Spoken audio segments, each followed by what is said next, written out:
नगर गांव में रहने वाला एक गरीब किसान अपने घर के बाहर बैठा हुआ था।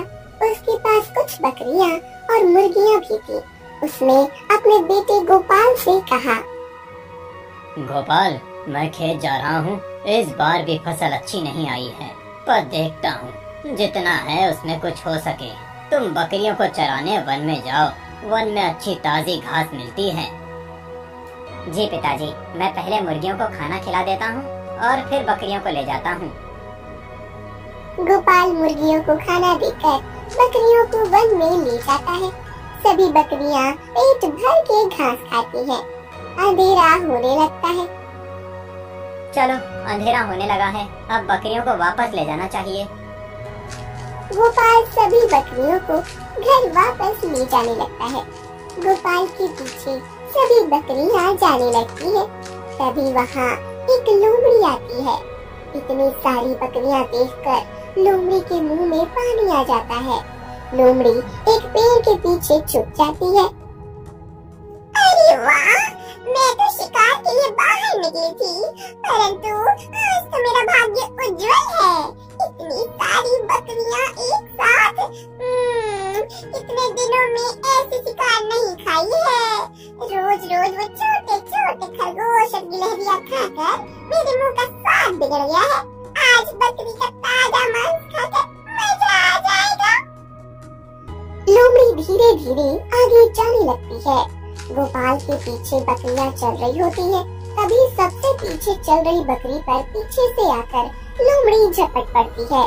वो बकरी की गर्दन को ही पकड़ लेती है।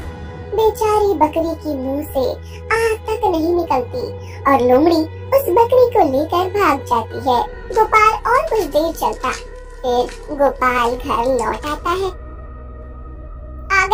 आ गए बेटा, अब सभी बकरियों को बांध दो और हाथ मुंह धोकर खाना खा लो। तुम्हारे बापू भी खेत से वापस आ गए हैं। गोपाल बकरियों को बांधने लगता है। तभी नंदन वहाँ आता है और अरे ये क्या गोपाल, एक बकरी कहाँ है? सभी तो यही है बापू। नहीं, एक बकरी कम है, देखो। गोपाल ध्यान से देखता है तो उसे पता चलता है कि एक बकरी कम है। बताओ, कहाँ है एक बकरी? पता नहीं बापू, सभी मेरे पीछे ही चल रही थी, कैसे भाग गई समझ नहीं आ रहा है। क्या तुम बकरियों के आगे चल रहे थे? अरे इतना भी नहीं जानते कि जब हम जानवरों को चराने जाते हैं तब हमें उनके पीछे चलना चाहिए। कहीं हमारी बकरी को कोई वन्य प्राणी तो नहीं ले गया? मुझे भी वही भय लग रहा है। गोपाल, अब कभी बकरियों को लेकर वन में मत जाना। कदाचित वो जानवर शिकारी फिर से बकरी का शिकार करने आ सकता है। इधर वन में लोमड़ी उस बकरी को खाकर तृप्त हो जाती है। फिर भी आधी बकरी बच जाती है। कितनी स्वादिष्ट बकरी थी, इतना मांस खाया बकरी का, फिर भी अभी इतनी बची है। एक काम करती हूँ, इस बकरी को मिट्टी के अंदर छुपा देती हूँ, नहीं तो दूसरा कोई आकर मेरी बची हुई बकरी को खा लेगा।